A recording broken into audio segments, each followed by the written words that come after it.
तो भी आज की वीडियो में बात करें भी हरियाणा ग्रुप डी का पेपर कब होगा, इसके अलावा हरियाणा पुलिस का पेपर कब होगा, कांस्टेबल का, ठीक है, एएसपी जेल का, हरियाणा जेल में जो वार्डन के फॉर्म निकल रहे हैं उनके पेपर कब आएंगे भी, ठीक है, फॉरेस्ट गार्ड का पेपर कब होगा। तो इन सारे के बारे में आपने इस वीडियो में बतावांगे, ठीक है, भाई इनके पेपर कब आएंगे। तो राम राम भाई सभी ने, उम्मीद है आप सब लोग बढ़िया हो गए और बहुत दिनों के बाद आज आपके सामने आया हूँ।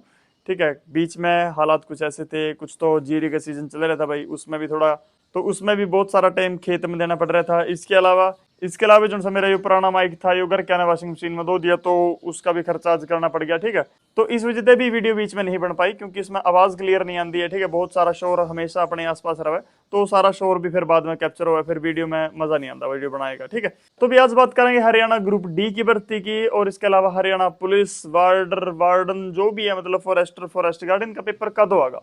परंतु वीडियो के मेन टॉपिक पे जाने से पहले आप सबसे रिक्वेस्ट है भी प्लीज एक बार चैनल सब्सक्राइब जरूर कर दियो। पिछले दो चार शॉर्ट्स मैंने डाले, उस पर बहुत अच्छा रिस्पॉन्स आया, तो बहुत सारे नए दोस्त नए भाई अपने उन शॉर्ट्स के माध्यम से भी मेरे साथ जुड़े। ठीक है, बहुत सारे दोस्तों ने उसमें सब्सक्राइब किया और आगे भी मैं आप सभी के लिए इन्फॉर्मेशनल वीडियोस लाता रहूंगा। ठीक है, तो सबसे पहले तो बात करा भाई group D, Haryana group D के जो फॉर्म थे वो 19 जून तक स्टार्ट हुए थे और 3 जुलाई तक शायद वो फॉर्म भरे जाने थे। उसके अलावा 2 दिन की एक्सटेंड और कर दी थी डेट, यानी 5 जुलाई तक वो फॉर्म भरे गए। उसमें तकरीबन भी एचएसएससी के चेयरमैन हिम्मत सिंह ने बताया भाई लगभग 14.25 लाख, यानी लगभग 14 लाख फॉर्म ग्रुप डी वास्ते, ग्रुप डी की भर्ती के लिए भरे जा चुके हैं। तो इससे आप अंदाजा लगा सकते हो कि हरियाणा में किस हद की बेरोजगारी है। ठीक है, इतने ज्यादा फार्म, यानी लगभग 14 लाख फार्म एक ग्रुप डी की भर्ती खातर भरे जा रहे हैं। परंतु अगर आप एक्चुअल में तैयारी करने वाले बालक, तो ये सोच के मत डर जाना कि 14 लाख फार्म है। ठीक है, 14 लाख फार्म में तो ज्यादा नहीं, मैं कहता 2-3 लाख फार्म तो कम से कम ऐसे होंगे जो अपना काम और व्यवसाय पे जुट रहे हैं, बस उन्होंने क्या करा फार्म भर दिया भाई कि अब तो तुक्का लग जाए। ठीक है, परंतु आप सबने पता भाई तुक्का लगना बहुत ज्यादा रेयर ऑफ द रेयरेस्ट चीज है यहाँ पे, क्योंकि इतने सारे बालक जो हैं वो डेडिकेशन तय लगातार मेहनत कर रहे हैं इन एग्जाम न क्रैक करने खातर। ठीक है, और एक मेरा वर्ग रात चलता भर फिर फार्मर ने सोचा भाई मैं ही इस भर्ती में लग जाऊंगा, तो वो मेरा ख्याल था लगभग भी एक मूर्खता वाली बात है भाई, अपने क्यों 200 400 500 रुपया का भी नुकसान करे। ठीक है, परंतु जो ग्रुप डी में कंपटीशन वाले बालक हैं वो वही बालक हैं, लगभग 1-1.5 लाख बालक जो पहले ग्रुप सी का भी दे चुके हैं। उसमें भी तकरीबन बच्चों को अच्छे नंबर होंगे, या अच्छे नहीं, अगर कम भी आ गए बाई चांस किसी के, क्योंकि कई सारे बच्चे जो थे हार्ड शिफ्ट में फंस गए थे, तो उनके लिए ये स्पेशली मौका है कि वो अपनी बढ़िया तैयारी कर सकते हैं।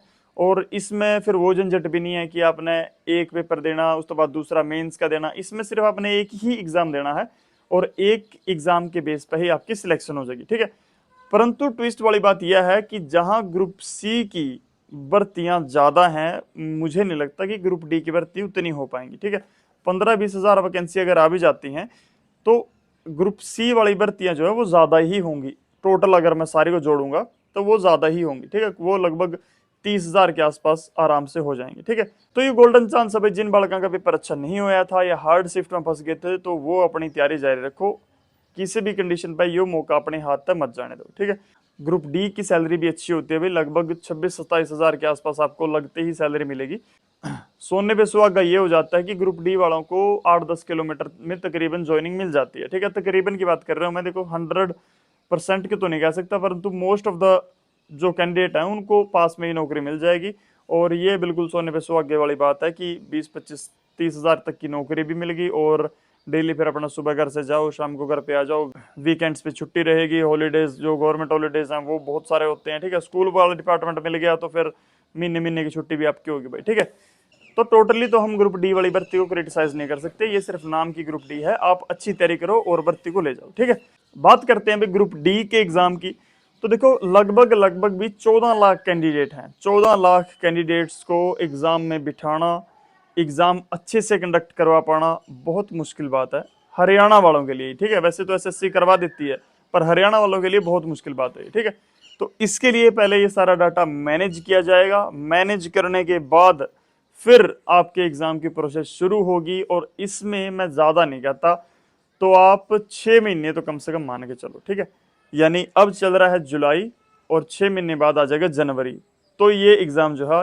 या तो दिसंबर में ही हो जाएगा या जनवरी में ये एग्जाम होना बहुत मुश्किल है, फरवरी में ये एग्जाम होना और मुश्किल है, ये जाके फिर मार्च में होगा। ठीक है, क्योंकि उन 2-3 महीने में दिसंबर के भी शुरुआत में हो जाए तो हो जाए, वैसे मुश्किल है, दिसंबर की शुरुआत में भी नहीं होगा, परंतु दिसंबर के लास्ट में और जनवरी के फर्स्ट सेकंड वीक में या फिर जनवरी में या फिर फरवरी के पहले दूसरे वीक में ये एग्जाम नहीं करवाया जा सकता, क्योंकि उस समय सर्दी ज्यादा होती है, खामखा बच्चे परेशान होंगे, एक स्थान से दूसरे स्थान तक जाना भी होगा, पेपर भी देना, तो उनमें मुझे नहीं लगता एग्जाम करवाया जाएगा। या तो फिर ये मार्च के बाद ही होएगा, या फिर बहुत मुश्किल चांस है कि ये नवंबर के लास्ट में दिसंबर के पहले में हो जाए, बाकी होने वाला नहीं है, बहुत मुश्किल चीज है ये, ठीक है।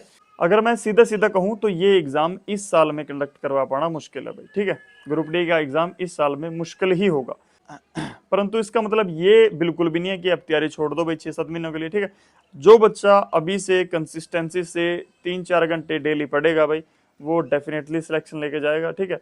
और जो किताब खोल के फोन चलाएगा या फिर मतलब अपना टाइम पास करेगा और ये सोचेगा कि 1-2 महीना पहला पढ़ लूंगा भाई, तो वो फिर भूल जाओ, ठीक है। आप बढ़िया जो अपना काम धंधा कर रहे हो, नहीं बढ़िया कर रहे हो, ठीक है। आप फिर पढ़ाई पढ़ाई वाला काम छोड़ दो, ठीक है, आपका बॉस का है नहीं वैसे हो। इसके अलावा बात करें भाई हरियाणा पुलिस एग्जाम की, फॉरेस्टर, फॉरेस्ट गार्ड, एएसपी और जेल वार्डन वाले, इन भर्तियों का एग्जाम, वैसे तो मैं जब फॉरेस्टर का देने गया था तो वहां पे मेरे को अफवाह सुनी थी कि जो ये बोर्ड वाले हैं या फिर जो भी उनका बंदा वहां पे था, वो ये कह रहे थे कि हम अक्टूबर में एग्जाम करवा लेंगे, ठीक है।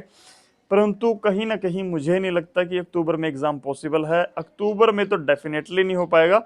अक्टूबर के बाद नवंबर या दिसंबर में अगर करवा ले तो उसका कुछ कह नहीं सकते, ठीक है। तो नवंबर दिसंबर में शायद ये एग्जाम करवा भी लें, ठीक है। मतलब अक्टूबर में करवाना थोड़ा मुश्किल है, क्योंकि काफी सारी चीजें होती हैं, ये सारा डाटा मैनेज करना, कौन क्वालिफाइड है अनक्वालिफाइड का तो शायद आपको पता चले गया होगा, साथ के साथ फिर भी एक डिटेल्ड लिस्ट शायद आएगी आप सभी का, जो पीएमटी हो चुका है उसका, इसके अलावा जो आपका पीएसटी हुआ है उसका शायद एक डिटेल्ड रिजल्ट देखने को मिल सकता है।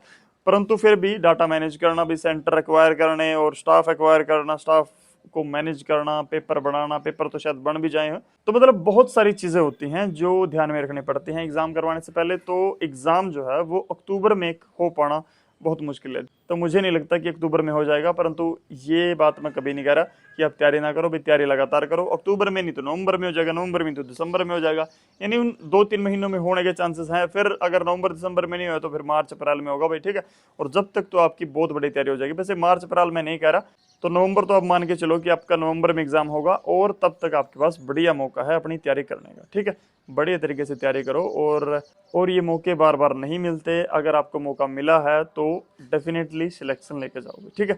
ओवरऑल अगर मैं बात करूं तो आपको ग्रुप डी का एग्जाम नवंबर दिसंबर में होगा या तो फिर मार्च अप्रैल में होगा, ठीक है। क्योंकि बीच वाले महीने में शायद मुझे नहीं लगता हो पाएगा, और पहले इसलिए नहीं हो सकता क्योंकि बहुत ज्यादा कैंडिडेट है, ठीक है। लगभग 14 लाख के आसपास कैंडिडेट हैं, क्योंकि इनको तो डाटा सारा इकट्ठा करना है, ठीक है। तो ग्रुप डी का लगभग मार्च में, या मान के चलो तब तक आपके पास बहुत समय है, अच्छी से तैयारी करो। और पुलिस वाला और ये एग्जाम जो है वो आप नवंबर में कंसिडर कर सकते हो कि नवंबर के आसपास हो जाए, उसके हिसाब से आप अपना जो है स्टडी प्लान बना लो, अपने जो प्रिपरेशन है उसकी तैयारी रखो भाई, ये बुक मुझे इतने दिन में कंप्लीट करनी है, ये बुक इतने दिन में कंप्लीट करनी है, टोटल सिलेबस तब तक कवर करना है, फिर 2-4 बार रिवीजन करनी है, और दैट्स ऑल, ठीक है। तो भाई आज के लिए इतना ही, उम्मीद आपको वीडियो अच्छी लगी होगी। अगर वीडियो आपको जरा सी भी इन्फॉर्मेशन लगी हो तो प्लीज सब्सक्राइब जरूर करके जाएं, और thank you for watching this video. जय हिंद, जय भारत।